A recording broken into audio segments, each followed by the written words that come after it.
Assalamualaikum warahmatullahi wabarakatuh. Halo siswa kelas 8, jumpa lagi bersama Miss Kelly di kelas Bahasa Indonesia. Masih dengan materi berita yang tentunya semakin tajam, aktual, dan terpercaya.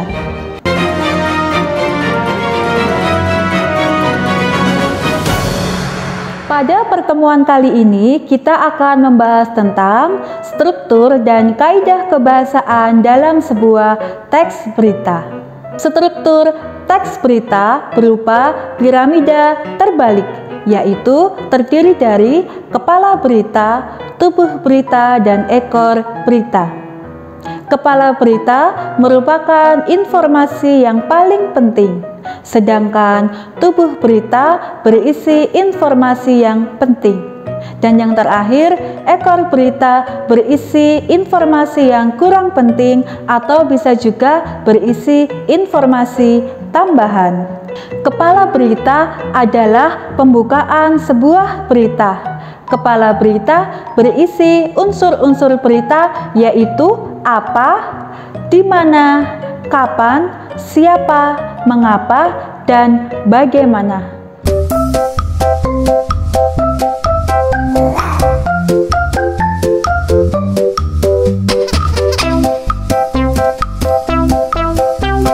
Sedangkan tubuh berita berada di tengah teks berita. Tubuh berita merupakan penjelasan atau rincian unsur-unsur berita yang sudah dituliskan di kepala berita.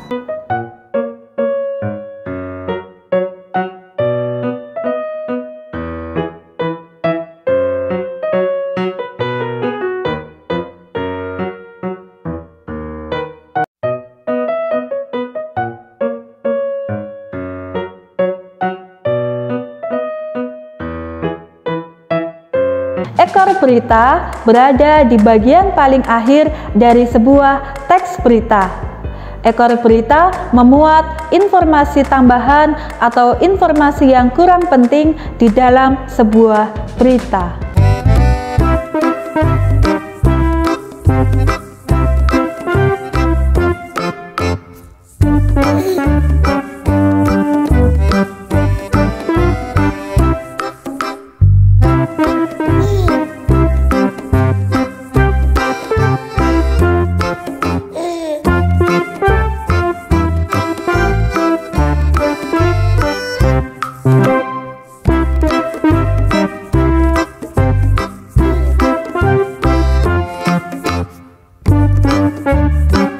Selanjutnya, kita akan membahas tentang kaidah kebahasaan atau aturan kebahasaan yang biasa digunakan di dalam sebuah teks berita. Akan kita simak setelah yang berikut ini.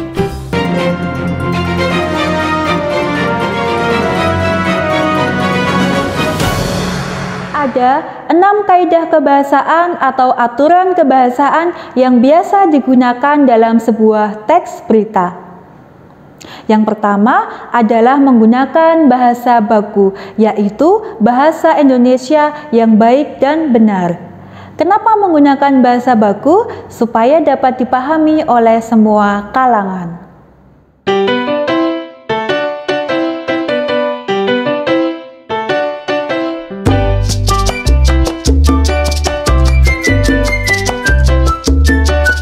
Menggunakan kalimat langsung. Kalimat langsung digunakan untuk mengutip pernyataan dari narasumber.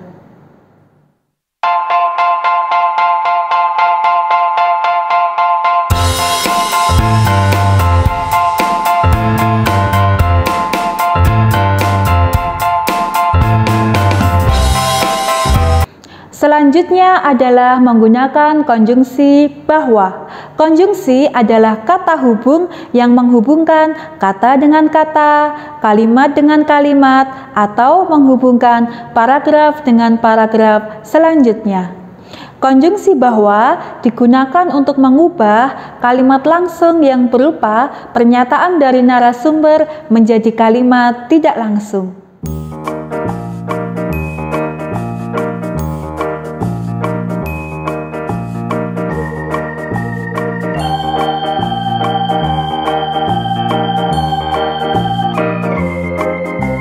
Menggunakan konjungsi temporal. Konjungsi temporal digunakan untuk menjelaskan hubungan waktu atau hubungan kronologis dari dua peristiwa atau dua hal yang berbeda.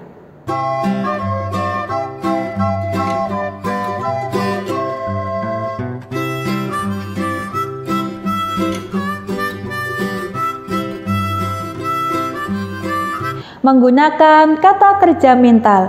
Kata kerja mental adalah kata kerja yang berkaitan dengan kegiatan pemikiran.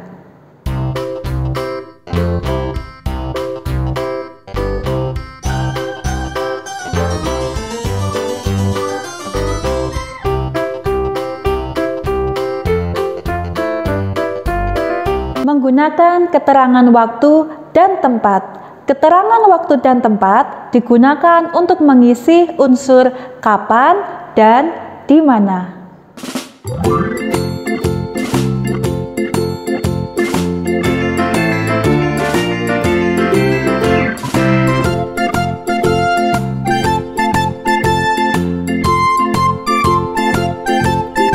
Nah anak-anak, sekian dulu pertemuan kita kali ini. Untuk tugasnya yaitu menganalisis struktur dan kaidah kebahasaan teks berita, dapat kalian lihat di Google Classroom.